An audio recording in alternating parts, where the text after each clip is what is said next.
The termination letter sat on the conference table between us. My boss, Richard, slid it across with a smug smile. "This company needs competence, Alex. You clearly don't have it." Through the glass walls, I could see his nephew already sitting at my desk, logged into my workstation. The termination meeting hadn't even ended yet.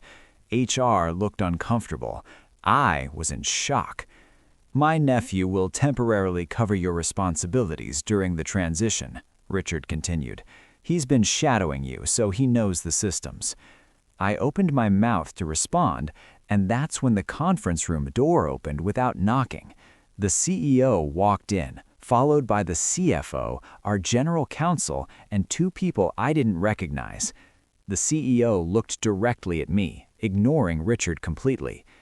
"Alex, before this proceeds, I need to ask you one question. Why is the person who built our core financial reconciliation system being terminated?" The room went silent. Richard's face went pale. This is the story of how my boss tried to fire me to give my job to his unqualified nephew, and how the CEO walked in at exactly the right moment and handed me the authority to fire him instead. My name is Alex, and I'd been a senior operations analyst at Meridian Financial Services for 6 years. My job wasn't glamorous, but it was critical. I managed the financial reconciliation system that processed $2 billion in transactions annually. I'd built most of it myself: custom workflows, automated checks, integration with our banking partners. It wasn't off-the-shelf software. It was a complex system that required deep institutional knowledge to maintain. My performance reviews were spotless, exceeds expectations every year. I just completed a major system upgrade that caught $4.3 million in processing errors before they became regulatory problems. My boss, Richard, had been taking credit for my work for months. "Great job on the reconciliation upgrade," the CFO would say to him in meetings. "Thank you," Richard would reply, never mentioning my name. I didn't care about the credit. I cared about the work. But 3 months ago, things changed. Richard called me into his office in September. "Alex, I need you to document all your processes, step-by-step guides, system architecture, troubleshooting procedures, everything." "Is this for a compliance audit?" I asked. "Just future-proofing. Make sure everything's written down." Red flag number 1. 2 weeks later, Richard introduced his nephew, Tyler. "This is Tyler Morrison, my sister's son. He just graduated with a business degree. He'll be interning with us, and I want him to learn from the best. Alex, can you show him the ropes?" Tyler was 23, confident, and completely unqualified for anything I did. "What's your background in financial systems?" I asked during our first meeting. "I took an Excel class in college. How hard can it be?" Red flag number 2. Over the next month, Richard insisted I train Tyler on increasingly sensitive systems. Make sure he understands the reconciliation workflows. "Richard, those systems handle confidential financial data. He doesn't have the proper clearances." "I'll handle the clearances. Just train him." I documented everything. Every training session, every question Tyler asked, every concern I raised about his access levels, because I could feel what was coming. In October, Richard started setting traps. He'd change project deadlines without telling me, then publicly question why I missed them. He'd withhold critical information, then express concerns about my communication skills in team meetings. He'd assign me impossible tasks with insufficient resources, then document my failure to deliver.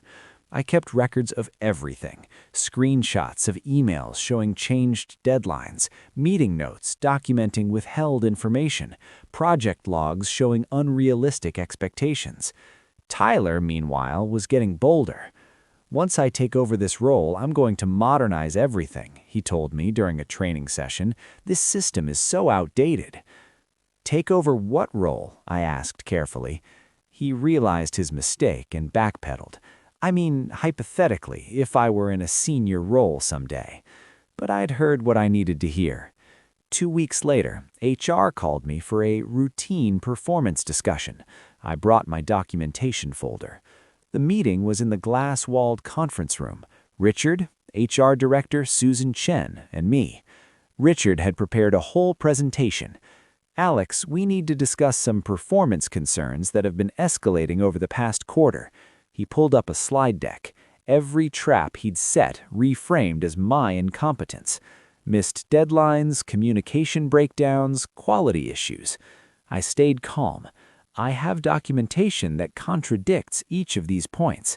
Your perspective is noted, but we've made the decision to terminate your employment effective immediately."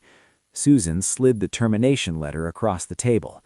Through the glass wall, I could see Tyler at my desk, already logged into my computer. How is Tyler accessing my system? Those require authenticated credentials and security clearances he doesn't have. Richard waved his hand dismissively. "I authorized temporary access for the transition. That violates our data security protocols. That's no longer your concern. Security will escort you out after you sign the paperwork." I looked at Susan. She wouldn't meet my eyes. I was about to sign, and then the door opened.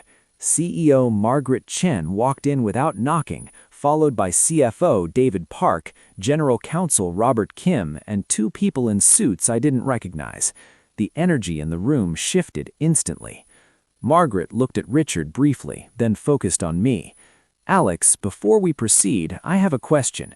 Why is the person who built our core financial reconciliation system being terminated?" I blinked. "Ma'am, She held up her hand, turned to Richard. "Richard, I'd like you to explain the business justification for terminating your top-performing analyst in the middle of a critical compliance period." Richard recovered quickly. "Margaret, with all respect, this is a department personnel matter. I have the authority to fire employees, yes, but not without justification, especially not employees whose work has saved this company millions." She turned to the 2 suited individuals. "These are forensic auditors from Ernst & Young. We've been conducting an internal investigation for the past month based on an anonymous whistleblower complaint." My heart was pounding. Margaret continued. "The complaint alleged nepotism, data security violations, and falsification of performance records. Alex, I need you to answer some questions honestly." For the next 20 minutes, Margaret asked questions and I provided documentation. "Did Richard request you document all your processes?" "Yes. Here's the email dated September 12th. "Did Richard authorize his nephew to access restricted financial systems?" "Yes, Tyler Morrison has been accessing reconciliation systems since October 1st. Here are the access logs." "Did you raise concerns about this access?" "Multiple times. Here are the emails I sent to Richard and to IT security." "Were those concerns addressed?" "No, they were ignored." One of the auditors spoke up. "We've reviewed the access logs. Tyler Morrison accessed confidential client financial data without proper authorization on 14 separate occasions. This is a serious regulatory violation." Susan from HR looked sick. "I wasn't aware of any of this." Margaret turned to Richard. "Did you falsify Alex's performance reviews to justify this termination?" "I didn't falsify anything. I had legitimate concerns." "Your documented concerns appeared suddenly in October. Alex has 6 years of exemplary reviews prior to that. The auditors found emails where you discussed building a case against Alex with your nephew." Richard's face went red. "This is ridiculous. I'm being ambushed." "You're being held accountable." Margaret's voice was ice. "You attempted to terminate a key employee to install your unqualified nephew. In doing so, you violated data security protocols, falsified performance records, and exposed this company to regulatory risk." Margaret turned back to me.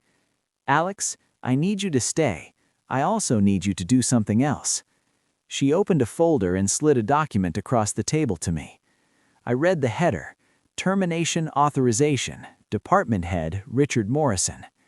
"You know the systems better than anyone," Margaret said. "You know the damage this has caused. You understand the regulatory implications." She looked me directly in the eye. "I need you to fire him." The room was silent. Richard stood up. "You can't do this. You can't let a subordinate." "Alex is no longer your subordinate. Effective immediately, you're terminated. Alex is interim department head pending a formal promotion process." She turned to me. "Will you accept this responsibility?" I looked at Richard, at the termination letter he'd prepared for me, at Susan, who'd been ready to process my firing without question. "Yes," I said. I stood up, document in hand. "Richard Morrison, your employment with Meridian Financial Services is terminated effective immediately for cause. The reasons include falsification of performance records, nepotism violations, unauthorized data access, and regulatory compliance breaches." My voice was steady, professional, by the book. "You're required to surrender all company property, access credentials, and proprietary information. Your final paycheck will include accrued vacation time, but no severance per the termination for cause provisions of your employment contract." Richard tried to argue. "This is illegal. I'll sue." Robert, the general counsel, spoke up. "You're welcome to consult an attorney, but I assure you this termination is legally sound and thoroughly documented." Margaret added, "Your nephew is also terminated and being escorted from the building as we speak. He will not be permitted to access any company systems or data." Security arrived, the same security Richard had intended to use to escort me out. "Please escort Mr. Morrison from the building," Margaret said. Richard grabbed his phone and wallet. Security handed him a box for his personal items. As he walked past me, he hissed, "You're going to regret this." "No," I said calmly, "you're going to regret underestimating me." The next few weeks were intense. I was officially promoted to Director of Financial Operations, the role Richard had held. I rebuilt the team, implementing proper data security protocols and establishing clear anti-nepotism policies. Tyler's unauthorized access had been caught before he could cause real damage, but we had to report the security breach to regulators. Meridian received a warning but avoided fines because we'd self-reported and taken corrective action. Margaret personally apologized to me. "The whistleblower system worked exactly as designed. I'm sorry it had to get this far." "Who was the whistleblower?" I asked. She smiled slightly. "Anonymous means anonymous, but they clearly cared about this company and about you. I suspect it was Susan from HR. After Richard's termination, she implemented much stronger checks on performance management and became a fierce advocate for merit-based promotions. Richard tried to sue for wrongful termination. His case was dismissed when the evidence of his falsified records and nepotism came out. Tyler never worked in finance again. The regulatory violation followed him.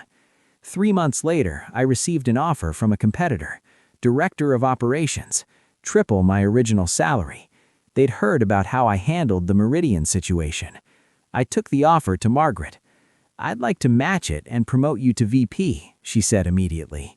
I accepted, not because of the money, but because I'd helped build something worth protecting. The job Richard gave his nephew, it was never his to give. It was mine all along.